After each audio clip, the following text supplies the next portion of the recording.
প্রতিটা রন্ধ্রে রন্ধ্রে যেভাবে দুর্নীতি মিশে আছে, অন্যায় অত্যাচার, এই সব কিছুর একটা শৃঙ্খলে আমরা আবদ্ধ হয়ে আছি। এখন সেই শৃঙ্খল ভাঙার সময়। এই অভ্যুত্থান মানে কিন্তু শুধু একটা অভ্যুত্থান না, পুরো একটা দেশকে ঢেলে সাজাবার একটা মোক্ষম সময়। কিন্তু দিন শেষে আসলে আমরা কি পেলাম? জাস্ট একটা সংসদ নির্বাচন। আমরা তো আসলে এটা চাইনি যে এক পক্ষ ক্ষমতা ছেড়ে দেবে আর এক পক্ষ ক্ষমতা আসবে, বিষয়টা তো এরকম ছিল না। আর এখন যেটা হচ্ছে, সংবিধানের দোহাই দিয়ে, আইনের দোহাই দিয়ে এখন এই যে গণভোটের রায়টাকে গৌণ করে ফেলার যে একটা প্রচেষ্টা আমরা দেখতে পাচ্ছি, বিষয়টাকে আমরা আসলে সত্যিকার অর্থে শঙ্কিত।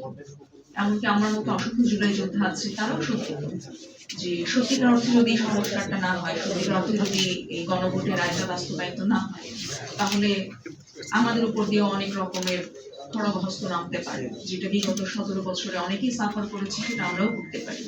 এখন সংবিধানের বিষয়টা নিয়ে যখন এই বিষয়টাকে গৌণ করা হয়, তখন একটা প্রশ্ন আসে যে মানুষের জন্য আইন নাকি আইনের জন্য মানুষ, কোনটা? সারা বাংলাদেশের মানুষ কি চায়? তারা কি শুধু সংবিধান চায়? সংবিধানের আলোকে যেভাবে চলছে সেটাই চায়, নাকি তাদের আশা আকাঙ্ক্ষার প্রতিফলনটা চায়?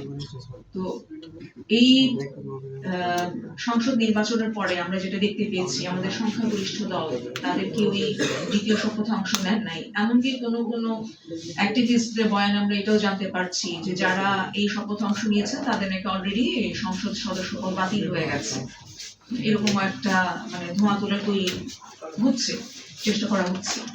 তো সবকিছু মিলিয়ে আসলে আমাদের কিন্তু শঙ্কিত হবার যথেষ্ট কারণ আছে, আমাদের কনসাস হওয়ার কারণ আছে। তো সেই জায়গা থেকে আমাদের মনে হয়েছে যে আমাদের আসলে এই ব্যাপারে সরকারকে চাপ প্রয়োগ করা উচিত, এই বিষয়ে আমাদের অ্যাক্টিভিজম করা উচিত।